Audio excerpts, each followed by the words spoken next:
Thank you for joining me. Scott Ryan here. I heard something interesting this morning on the Glenn Beck show. The guest host, Joe Pags, was filling in, and he brought up an interesting point, which he was treading very carefully, understandably so, in regard to the opening games in baseball.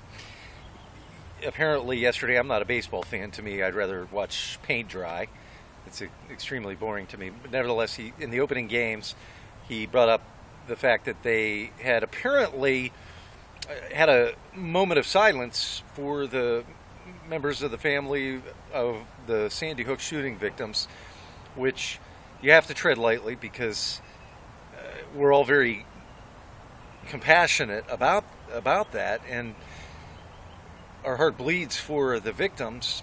But at the same time, we have to ask ourselves the question of why in the spring, I mean, this happened in the winter, they were doing this. I mean, people are going out for an escape. They're going to a baseball game to enjoy a game with their family, and the timing seemed curious because, I mean, there are many tragedies that have happened before and since then that they could have paused for a moment of silence as well. So we have to question, or should question, the motivation behind it. Joe Pags' opinion was that it was politically motivated, and I have to wonder the same thing.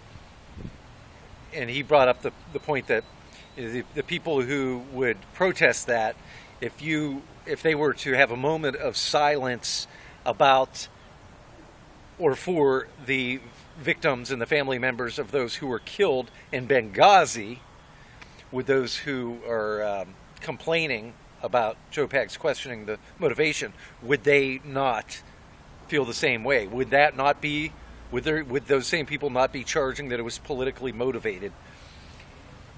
There is an overwhelming campaign everywhere you look. There's no doubt about it. Right now, this administration is looking for every opportunity to exploit this tragedy that he can. And everywhere you look, they're going for the guns. They are aggressive. The Democrat Party is very aggressive. They will stop at nothing.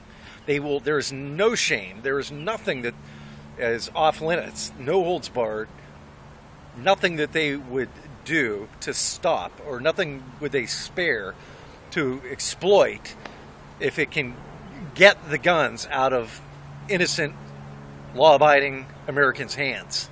Because this is about the treason they are committing, the destruction of our currency, the crimes they are committing against America, their hatred of America. It is detrimental to them that they remove the guns from patriotic, law-abiding American citizens. Any Marxist, any tyrant, any fascist needs an unarmed citizenry, and our founding fathers knew that. That's why we have a Second Amendment.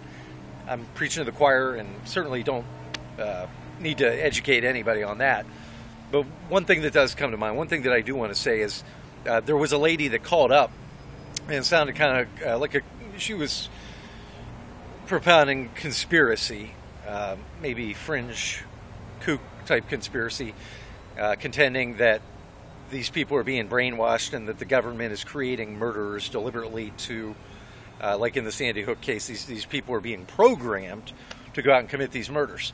I don't think that's the case, but I do want to say, and I think it's important to say, because we need to know we need to face the evil that we are dealing with.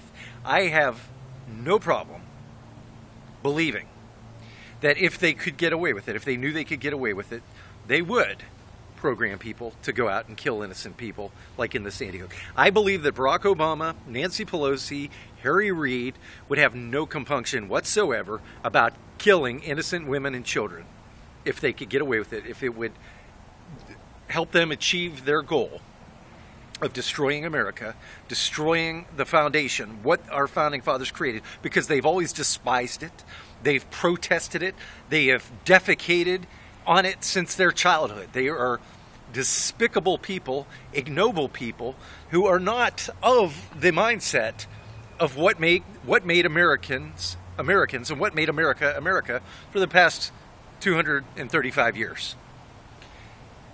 It is no different. I mean, why would I say that? Because they don't think about the individual. The whole liberal theology is for the so-called greater good. Like any Marxist or any fascist, all they care about is achieving their end goal. The end justifies the means.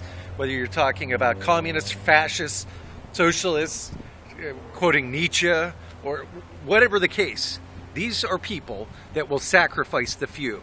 If you want to go back and look at history and look at the piles of dead bodies of women and children, or watch something very realistic like Schindler's List and watching them spray down with no contrition women and children, and are making lampshades out of Jews, these are sick, evil people who have done those things. And the worldview of Barack Obama and Nancy Pelosi and Harry Reid and Chuck Schumer and Debbie Wasserman Schultz, Alan Grayson, what's that jackass in Minnesota, the failed comedian, whatever. These are sick, evil people that share and espouse the exact worldview of all of those sick despots of old. There is no difference.